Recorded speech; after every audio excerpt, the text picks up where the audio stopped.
নমস্কার, আমি জয়দেব শাস্ত্রী। এবছর 2024 শনির বছর, তাই আমাদের শনিকে তুষ্ট রাখতে হবে। শনি যেন কোনোভাবে রুষ্ট না হয়, তার জন্য আজকে 4টি নিয়ম করব। 4টি নিয়ম। 1 নম্বর নিয়ম হলো শনিবার শনিকে রাগাবো না। শনিবার দিন আমরা লঙ্কা খাবো না। মঙ্গলবার চেষ্টা করব মঙ্গলবার মুসুরির ডাল আমরা খাবো না।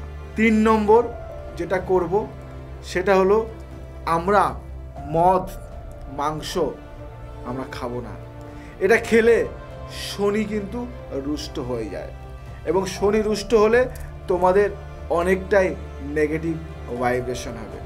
4 নম্বর, শনিবার দিন চেষ্টা করব বা আমরা চেষ্টা করব কোনো দরিদ্র মানুষকে হেল্প করার, তাতে শনি গ্রহ অনেকটা ভালো থাকে, অনেক ভালো ফল পাবে।